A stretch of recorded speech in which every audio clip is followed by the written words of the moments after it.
Ng nalalapit na State of the Nation address ni Pangulong Ferdinand Marcos Jr. Wala namang natutupad sa mga pangako nito at kahit ang mga hindi totoo, inilalagay umano sa SONA para may masabi lang. Ayon pa kay Gonzales, tila hindi na totoo ang mga sinasabi ng Pangulo sa tuwing SONA.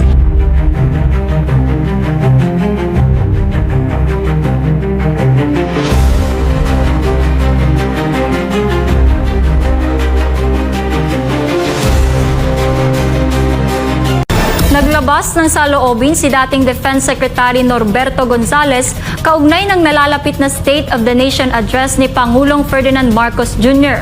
Aniya, wala namang natutupad sa mga pangako nito at kahit ang mga hindi totoo, inilalagay umano sa SONA para may masabi lang.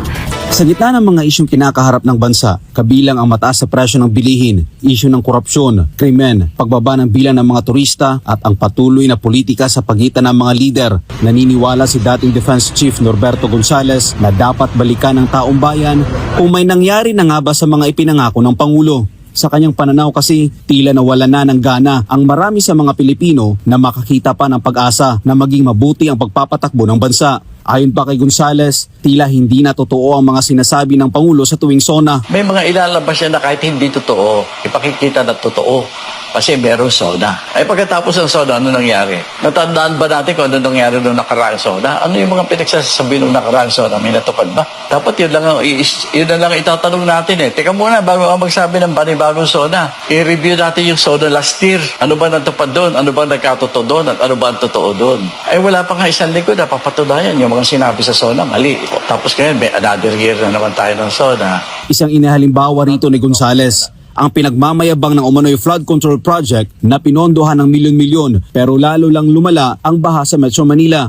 Matatandaan na isa si Gonzales sa mga naging katunggali ng Pangulo noong nakaraang presidential elections at naging senatorial candidate din noong nakaraang midterm elections. Binigyan diin ng dating defense chief na sa ipinapakitaan niya ng administrasyon na puro politika at pangbabati ko sa mga Duterte, malabo ng makabangon ng Pilipinas. Maliban na lang anya kung magsisikap ang mga lokal na pamahalaan na tumindig sa sarili nilang mga paa upang mapabuti ang kalagayan ng kanilang mga nasasakupan. Mahihirapan na makakakita ng liwanag unless tayo na mismo, siguro mag-organisa ang mga bayan-bayan.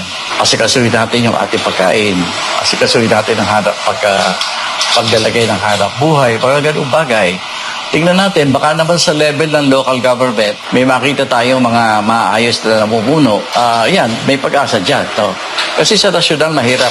Nakikita mo naman na halos lahat ng oras nauubos sa away. Nang tanungin kung interesado pa ba ito sa SONA,